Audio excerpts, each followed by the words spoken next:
귀한 찬양 하나님께 영광 돌려 깊이 감사합니다. 기독교 역사상 최초의 복음 전파는 사도들에 의하여 이루어졌습니다.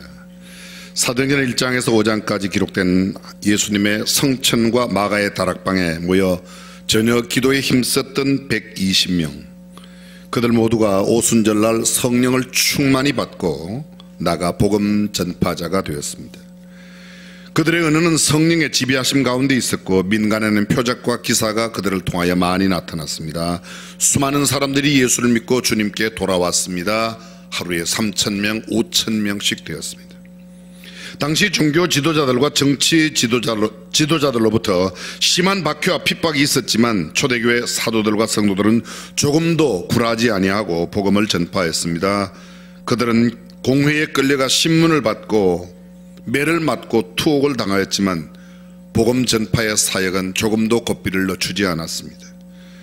성령의 역사로 어디에서든지 예수 그리스도를 전파하는 일, 그들의 본업이었습니다. 그래서 그들은 성전에 있든지 집에 있든지 예수는 그리스도라고 가르치기와 전도하기를 쉬지 않았다고 성경은 기록합니다. 제자의 수, 성도의 수가 많아졌습니다. 따라서 교회에 문제가 발생하고 그 문제 해결을 위하여 최초의 7명의 봉사자를 세웁니다. 우리가 소위 말하는 7집사가 그때 등장합니다.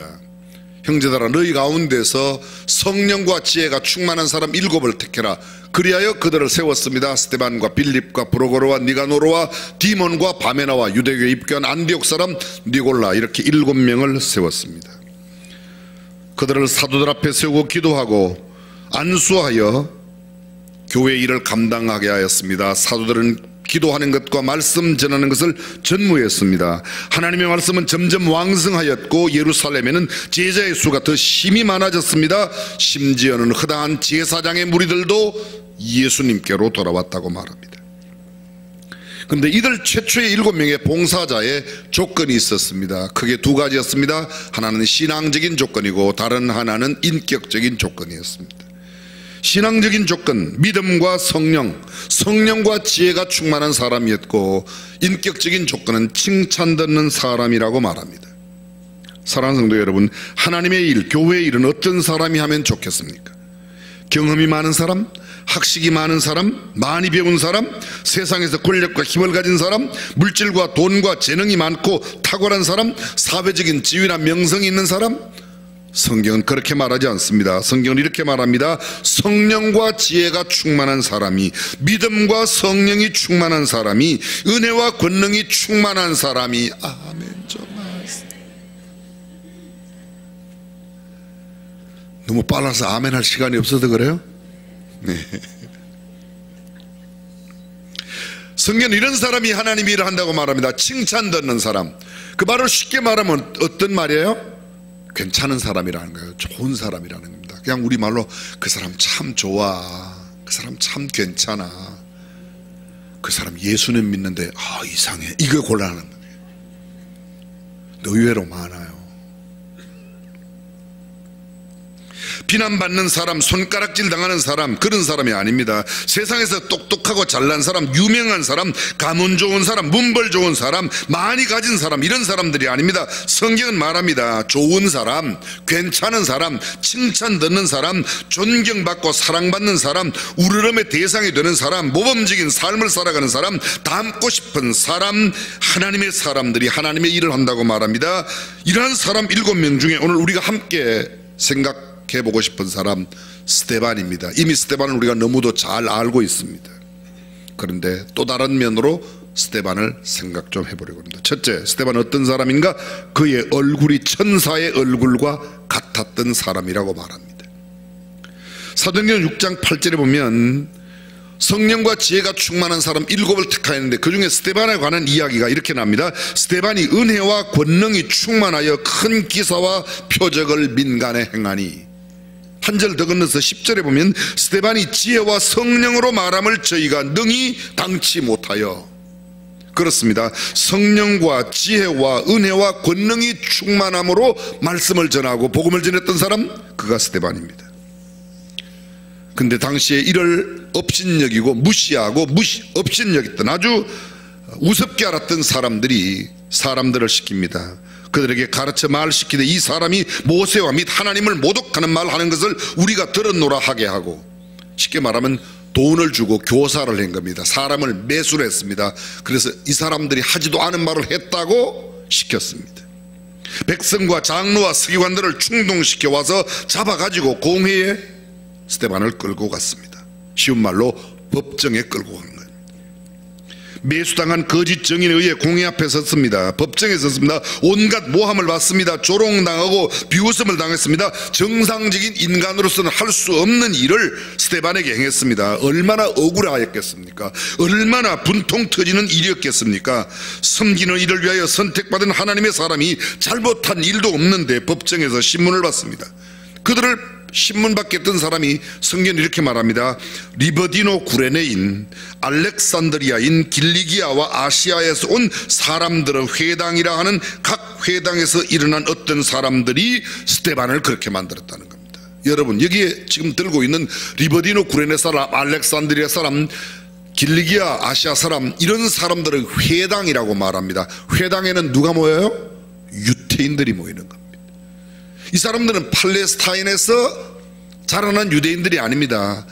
외부에서 팔레스타인 밖에 있다가 오순절에 예루살렘에 머물게 된 사람들입니다. 이런 사람을 뭐라고 그러죠?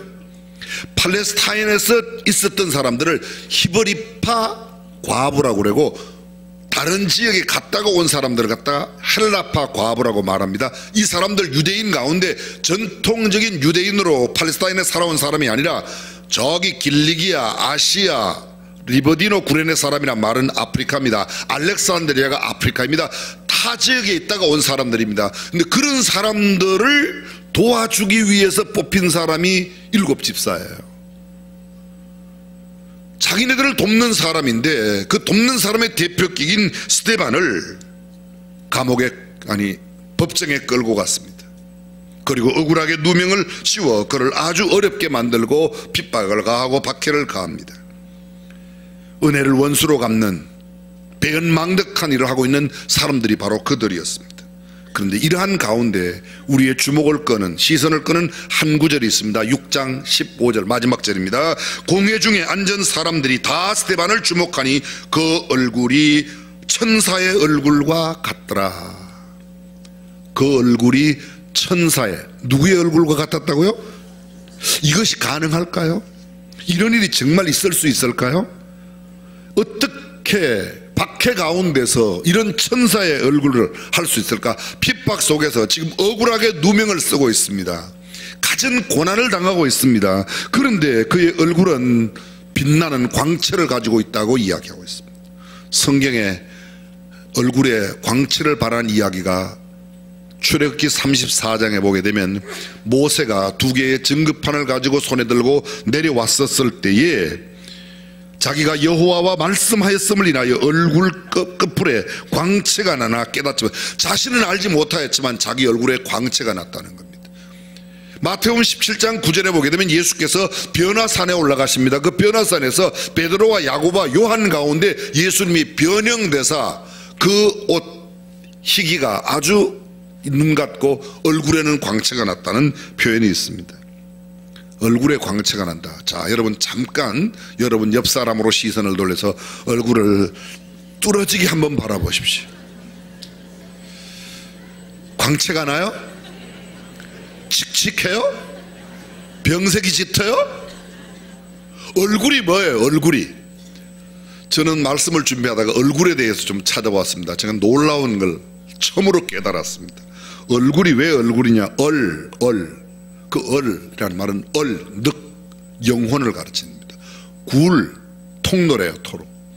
얼굴은 내 영혼을 보여주는 통로라는 겁니다. 그러므로 얼굴은 영혼의 상태를 보여주는 문입니다. 우리가 흔히 이런 말을 씁니다. 좋은 말 아니에요. 얼 빠진 사람, 얼이 빠졌어요. 넋이 빠진 사람, 정신 나간 사람이라고 그래요. 얼간이라고 그럽니다. 얼간이. 얼이 갔어요. 넋이 갔어요. 그 사람 얼간입니다.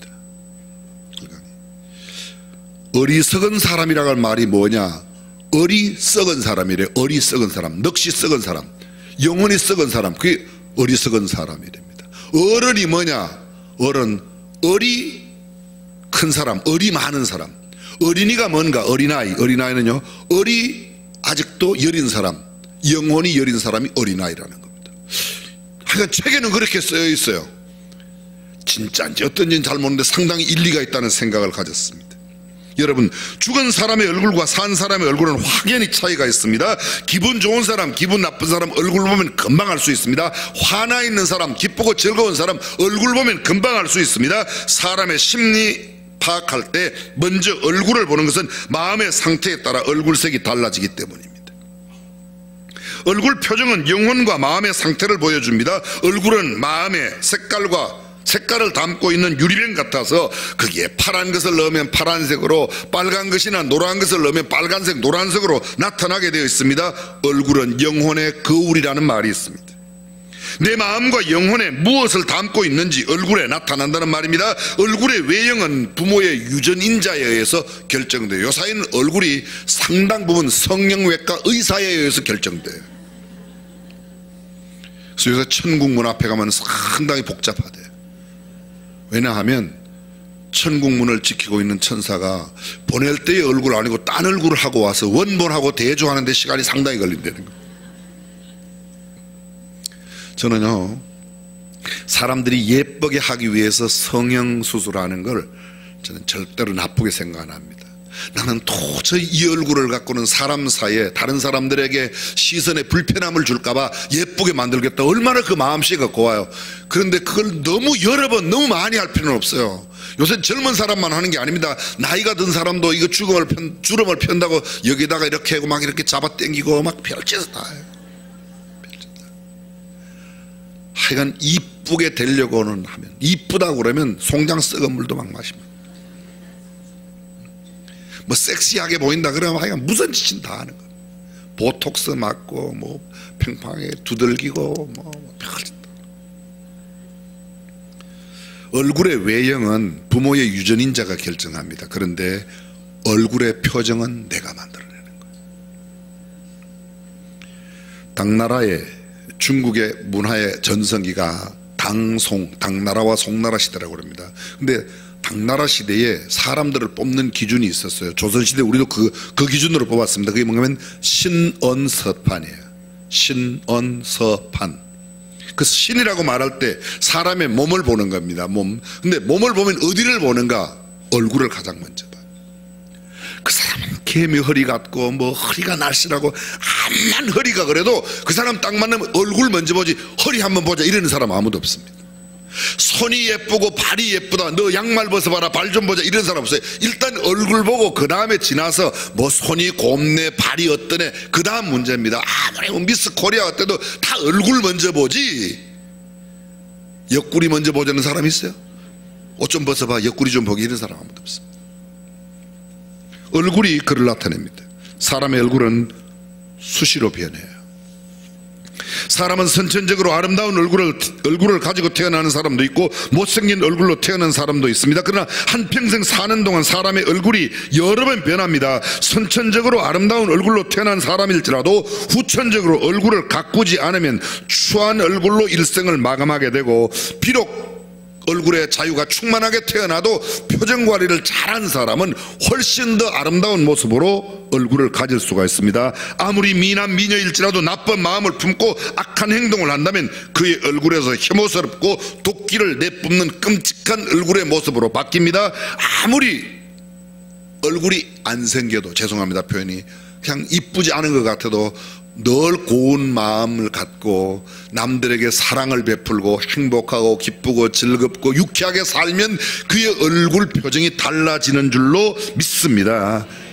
아무리 예쁜 탤런트도요, 아주 표독한 연기를 하고 아주 악질 연기를 하면 왠지 미워져요. 그래요 안 그래요?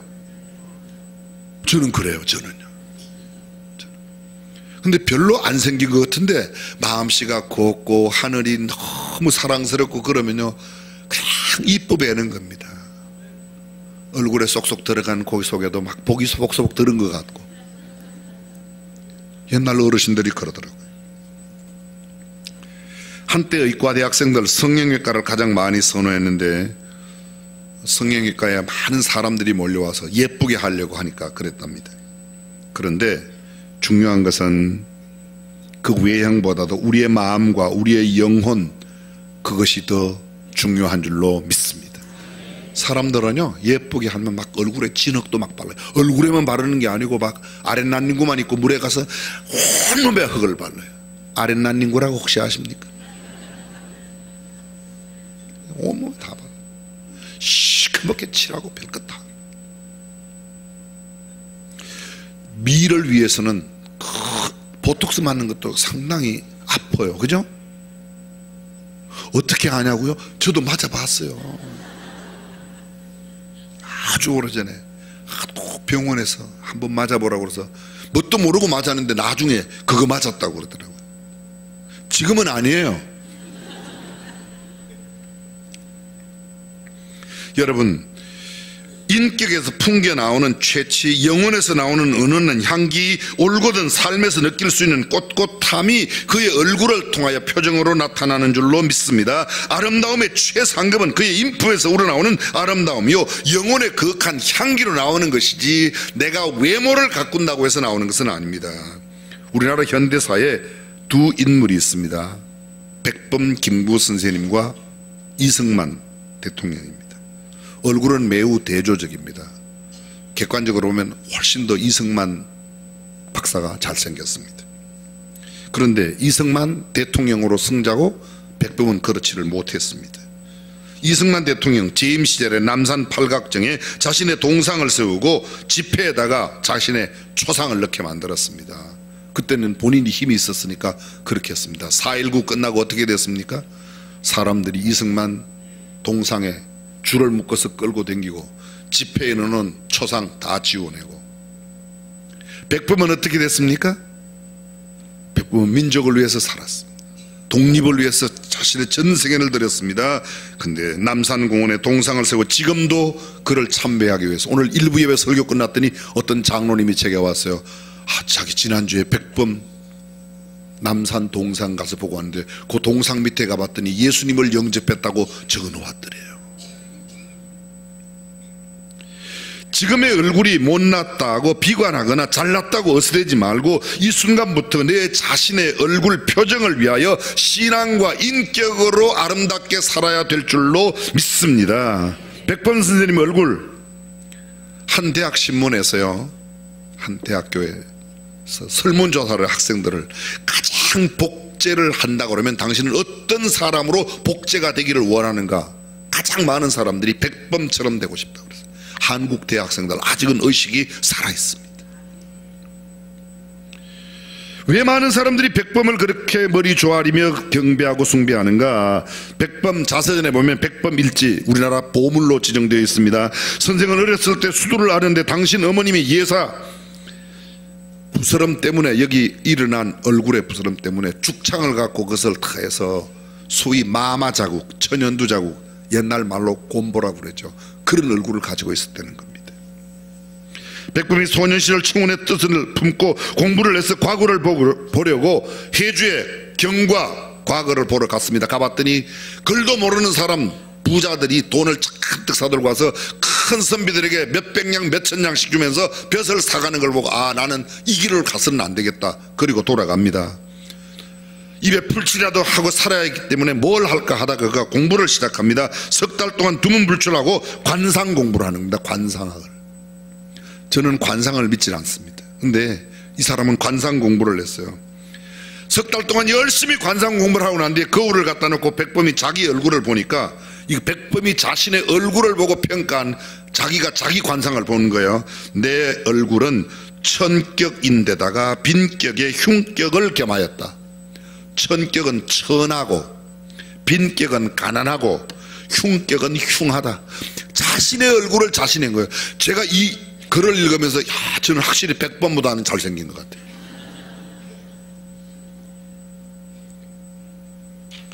중요한 것은 그가 그러한 스스로 보기에도 빈하고 흉하고 그렇게 천하게 생긴 사람이라고 생각되었지만 조국을 위해서, 민족을 위해서 그의 온 생애를 쏟아 부었더니 지금 수많은 사람들이 가장 닮고 싶은 복제 인간의 샘플을 백범이라고 이야기하는 겁니다. 그가 관상책을 읽다가 관상책에 이런 글귀가 나온대요. 저는 관상책은 한 번도 본 적이 없어요. 성경만 봤어요. 상호 불여신호, 신호 불여심호. 얼굴이 좋은 것이 몸이 좋은 것만 못하고 몸이 좋은 것이 마음이 좋은 것만 못하다. 얼굴이 다가 아니다. 마음이 중요하다. 우리말로 말하면 우리의 외모보다는 영혼과 마음과 생각이 중요한 줄로 믿습니다. 얼굴만 보면 백범 선생 미남이 아닙니다. 만년의 백범 선생 모습도 그저 수수한 시골 노인네 같습니다. 그런데 수많은 백성들이 백범 선생을 우리나라 현대사에 가장 존경하는 인물로 지난 3월 1일 날 우리나라 국무회의, 대통령이 주관하는 국무회의를 백범 기념관에서 했어요. 여러분들은 그때 다 외국 갔다 오셨어요? 백범 기념관에서. 그날 중요한 결정을 내렸어요. 17살 소녀로 조국의 독립운동을 위하여 목숨을 바친 유관순 열사, 그동안 3급 서운에서 1급 대한민국 장으로 서운을 높였습니다. 우리나라 현대사에 가장 존경하고 흠모하는 인물로 꼽히는 이유가 뭡니까? 그의 인품과 그의 사상과 그의 인생의 역정, 그가 살아온 삶 때문입니다. 미국인들이 가장 존경하는 사람이 누군가? 에이브라함 링컨이에요.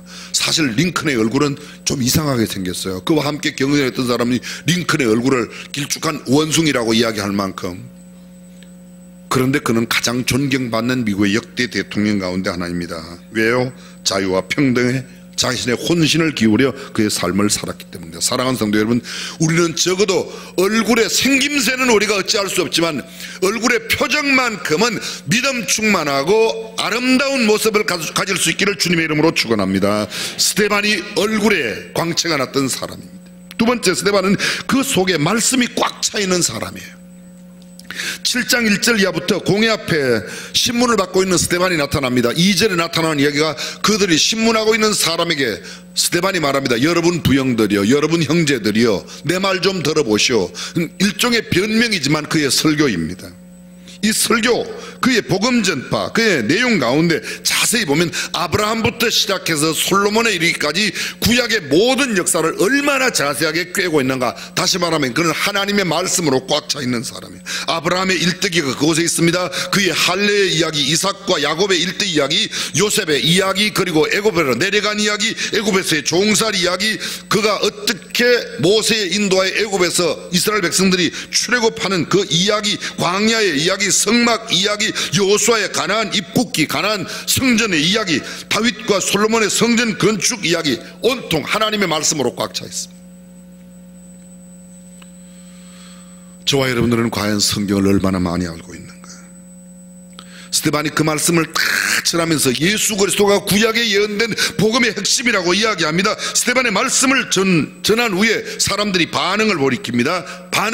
그 반응이 오늘 본문 54절부터 나타납니다. 스데반의 이 말을 듣고 그들이 마음에 찔려 저를 향하여 이를 갈거늘 스데반이 성령이 충만하여 하늘을 우러러 주목하여 하나님의 영광과 및 예수께서 하나님 우편에 서신 것을 보고 말하되 보라 하늘이 열리고 인자가 하나님 우편에 서신 것을 보노라 한데 저희가 큰 소리를 지르며 귀를 막고 일심으로 그에게 달려들어 성 밖에 내치고 돌로 칠세 증인들이 옷을 벗어 사울이라는 청년의 발 앞에 두니라.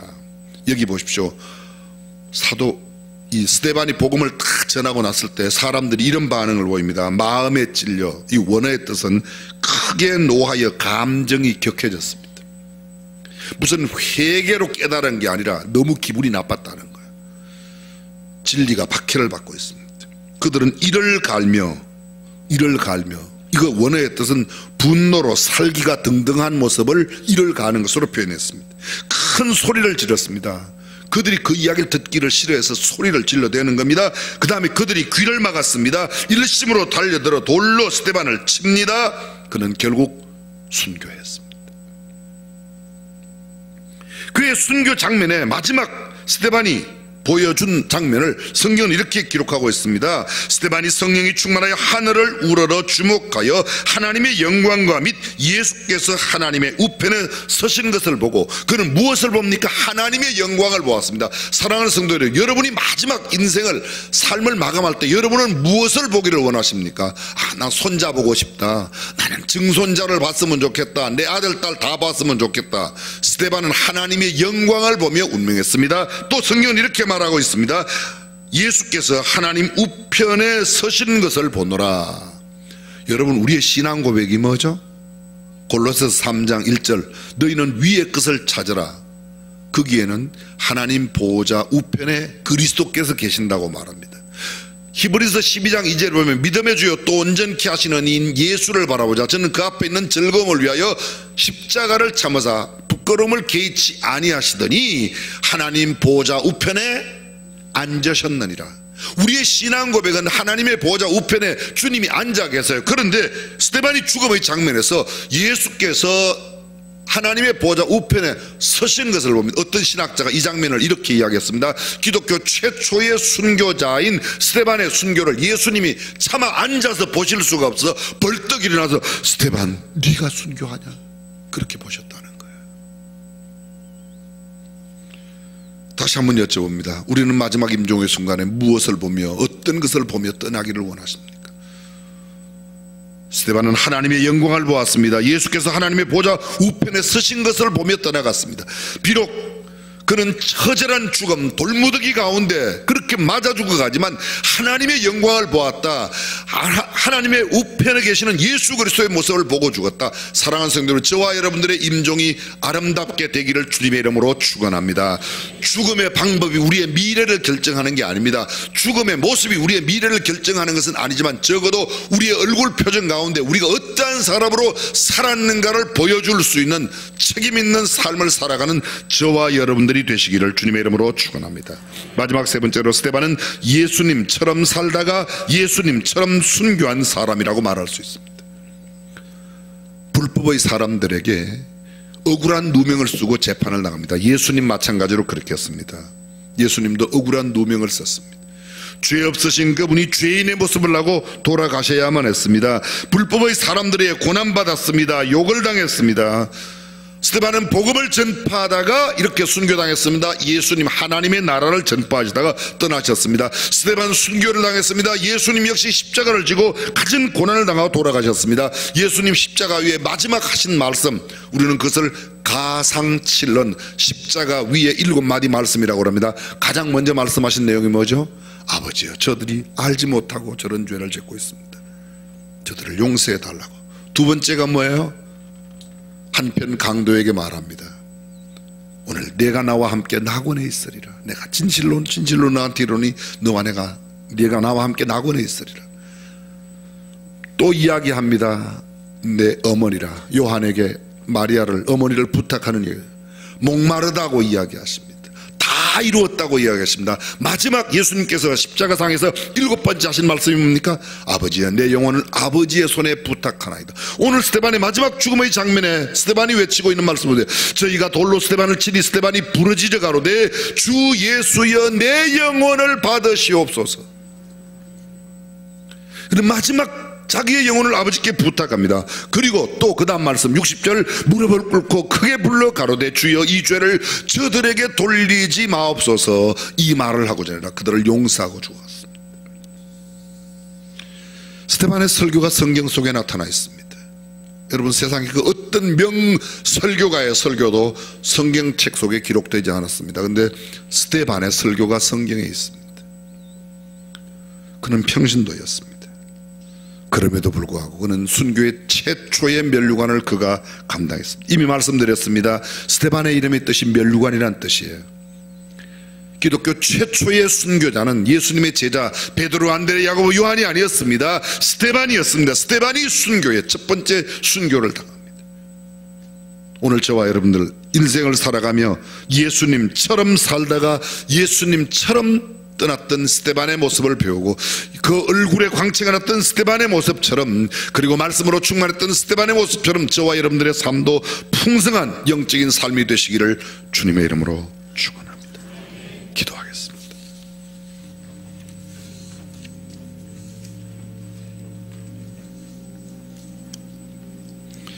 어쩌면 우리는 너무 행복한 삶의 환경 속에 있는 까닭에 신앙이 더 게으르고 나태한지도 모르겠습니다. 역사상 가장 아름다운 신앙은 박해와 핍박 가운데 있었을 때였습니다. 그리스도인의 생명이 위협받을 때 그들은 오히려 더 깊은 신앙, 더 맑고 깨끗한 신앙을 유지할 수 있었습니다. 고난의 풀무가 정금을 만들어내는 것처럼 우리의 인품도 신앙도 박해와 고난 가운데 더 좋아질 수 있습니다. 지금 힘들고 어렵습니까? 좌절하지 마십시오. 주님은 나를 정금으로 만들기 위하여, 순금으로 나를 태어나게 하기 위하여 그런 연단을 가하고 계신지도 모르겠습니다. 전능하신 우리 하나님, 우리도 스데반처럼 성령과 지혜와 은혜와 권능이 충만한 사람 되게 하여 주옵소서. 우리의 얼굴 모양은 바꿀 수 없지만 우리의 얼굴 표정은 우리의 신앙으로 인격으로 아름답게 만들어가는 사람이 되게 하여 주옵소서. 말씀이 충만했던 스데반의 모습이 우리의 모습이 되고 마지막 죽음의 순간에도 백절불굴의 신앙으로 그 신앙을 아름답게 지켰던 스데반의 신앙이 오늘 우리의 신앙이 되게 하옵소서. 주 예수님의 이름으로 기도합니다. 아멘.